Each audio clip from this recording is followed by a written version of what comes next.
wabarakatuh. Waalaikumsalam. Masih semangat Bapak Ibu? Semangat. Mana semangatmu? Ini semangatku. Mana semangatmu? Ini semangatku. Kurang keras. Oke, di sini akan saya sampaikan dari hasil laporan praktek baik dari kami. Sebenarnya tadi sudah luar biasa semua ya, dari awal sampai hari ini tadi sungguh bagus-bagus sekali. Dan saya mohon maaf nanti apabila presentasi saya kurang bagus atau kurang banyak dan banyak kesalahan, saya mohon maaf dulu. Oke, sebelumnya akan saya jelaskan.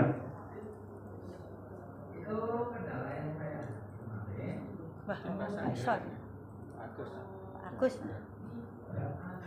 Seperti biasa, laporan tentang praktek baik tentang metode STAR ya, tadi sudah banyak sekali STAR itu apa, nggak usah saya jabarkan lagi. Mungkin perlu perkenalan? Perkenalan Pak. Perkenalan? Iya.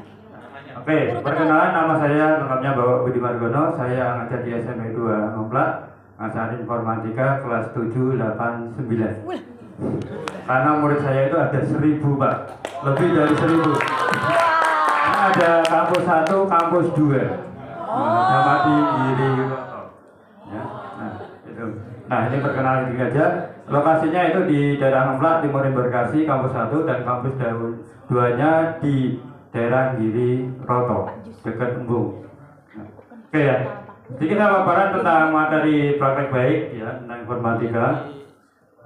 Sebelum masuk ke materi, ini latar belakang mengapa tahu kita perlu yang namanya TIK adaptif. Nah sebenarnya TIK adaptif ini adalah sebuah teknologi informasi komunikasi yang adaptif, yang mana ya sebagai sebuah pendekatan pembelajaran yang menyesuaikan diri dengan kebutuhan ataupun gaya belajar dari seorang siswa.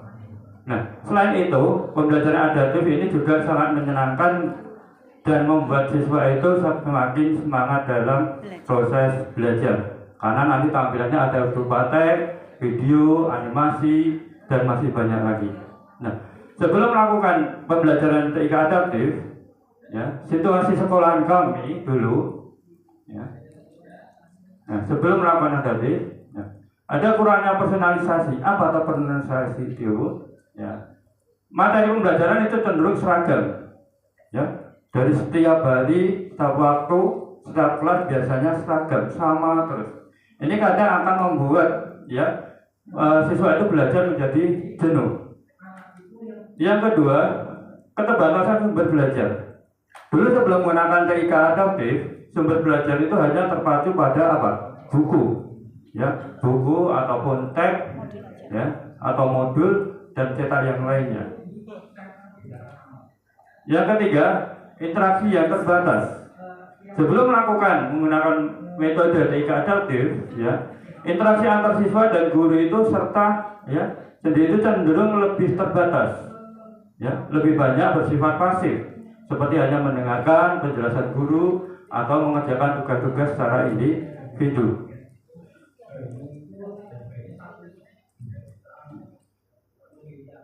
Setelah itu, evaluasi dalam pembuatan penilaian.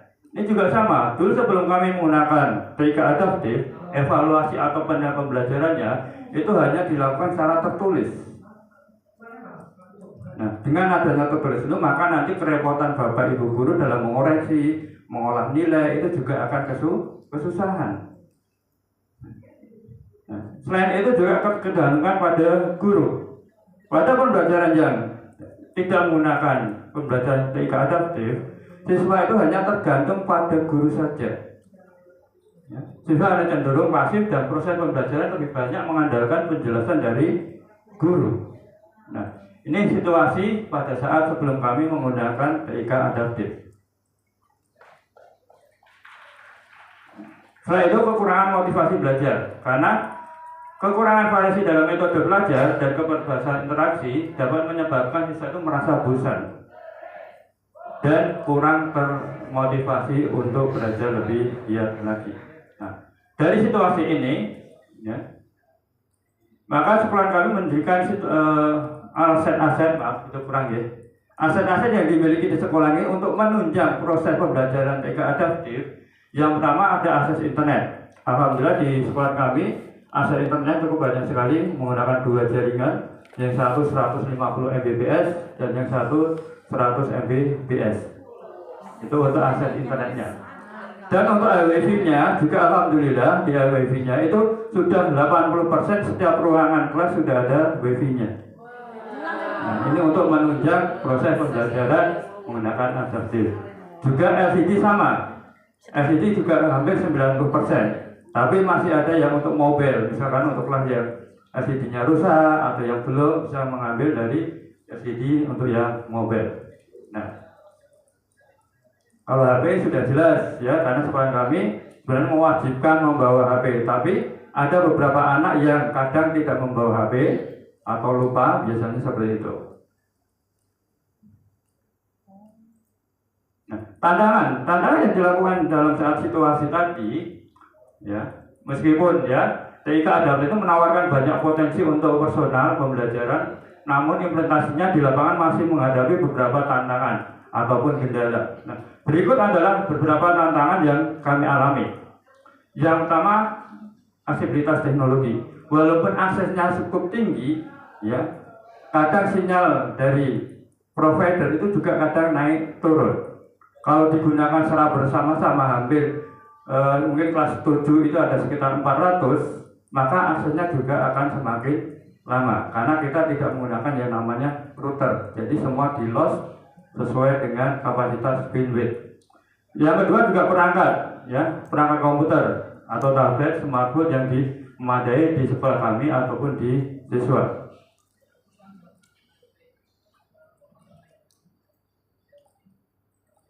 Nah, tantangan yang berikutnya adalah kesiapan guru. Nah, ini yang perlu ditingkatkan. Nah, kesiapan guru yang pertama keterampilan digital. Mungkin di sekolah kami mohon maaf masih banyak ya guru-guru yang tidak memiliki keterampilan digital, ya, kurang paham atau kurang memahami tentang apa atau itu TIK Adaptif. Tapi dari hal ini biasanya Ibu Kepala Sekolah kami selalu mengadakan yang namanya IHT untuk teknologi dan informasi. Ya.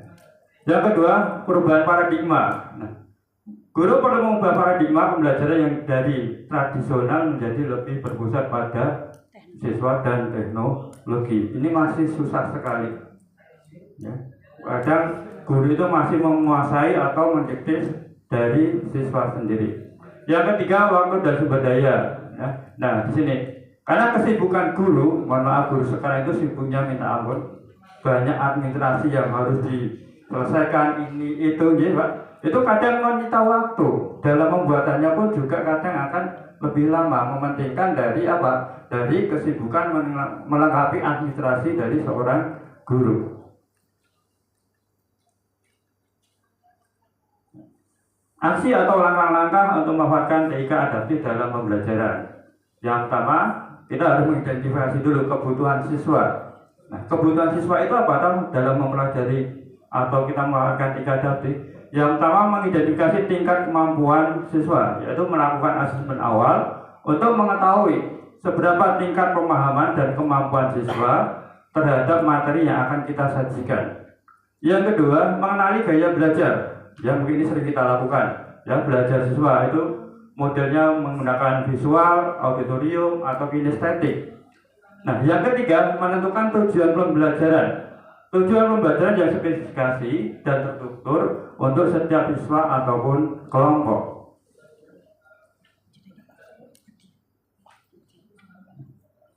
Dan selanjutnya adalah memilih plafon atau aplikasi yang tepat untuk pembelajaran.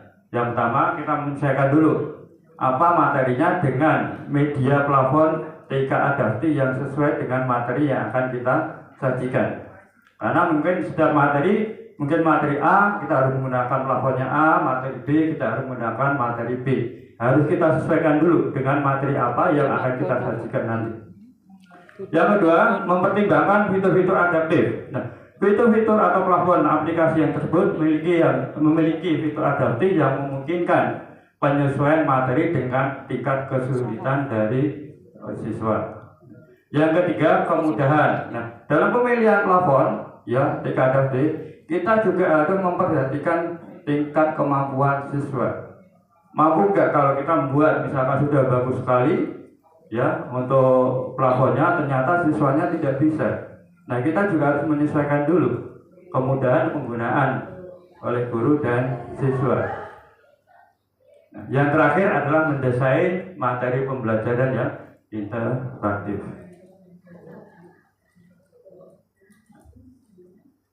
Selanjutnya adalah resolve ataupun refleksi, ya.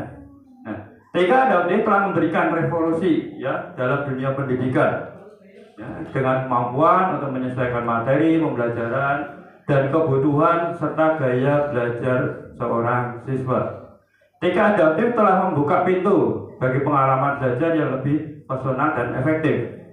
Nah, manfaat TK Adaptif dalam pembelajaran apa saja? Yang pertama, pembelajaran yang dipersonalisasi tadi, ya. Jadi materi pembelajaran sesuai dengan tingkat pemahaman dan capaian belajar dari gaya kognitif setiap siswa. Yang kedua, meningkatkan motivasi. Ketika siswa merasa materi pembelajarannya relevan, menantang dan asik, mereka akan lebih terinovasi untuk belajar. Yang terakhir adalah efisien waktu, ya. Dengan menyesuaikan materi pembelajaran, siswa dapat menghindari pengulangan materi yang sudah dikuasai dan fokus pada materi yang baru. Terakhir adalah peningkatan prestasi dan peningkatan kreativitas dari siswa. Nah, untuk pemanfaatan teknik informatika ini, ya, ada beberapa faktor yang mempengaruhi dalam keberhasilan ataupun kegagalan kalau kita menggunakan TIK adaptif. Yang pertama adalah faktor internal. Nah, faktor internal adalah kesiapan guru, pengetahuan guru, sikap motivasi dan kepercayaan guru dalam menggunakan TIK adaptif. Yang kedua, faktor eksternal. Nah, faktor eksternal, ya, ini masih yang internal, ya, mohon maaf. Kemampuan awal siswa juga motivasi belajar juga yang internal. Nah, sekarang yang eksternal, yang pertama adalah biasanya infrastruktur, ya, ketersediaan perangkat TIK yang memadai dan berfungsi dengan baik saat menggunakan TIK adaptif. Yang kedua, dukungan sekolah. Bagaimana sekolah itu mendukung sarana prasarana tadi dalam proses pembelajaran yang adaptif. Nah, yang ketiga adalah lingkungan sosial, yaitu orang tua. Orang tua mendukung nggak kalau sekolah ini mengadakan pembelajaran menggunakan TIK yang adaptif? Nah, ini tadi pemaparan dari saya tentang pemanfaatan TIK adaptif, ya. Mungkin untuk pemaparan cukup sekian. Mungkin nggak ada pertanyaan.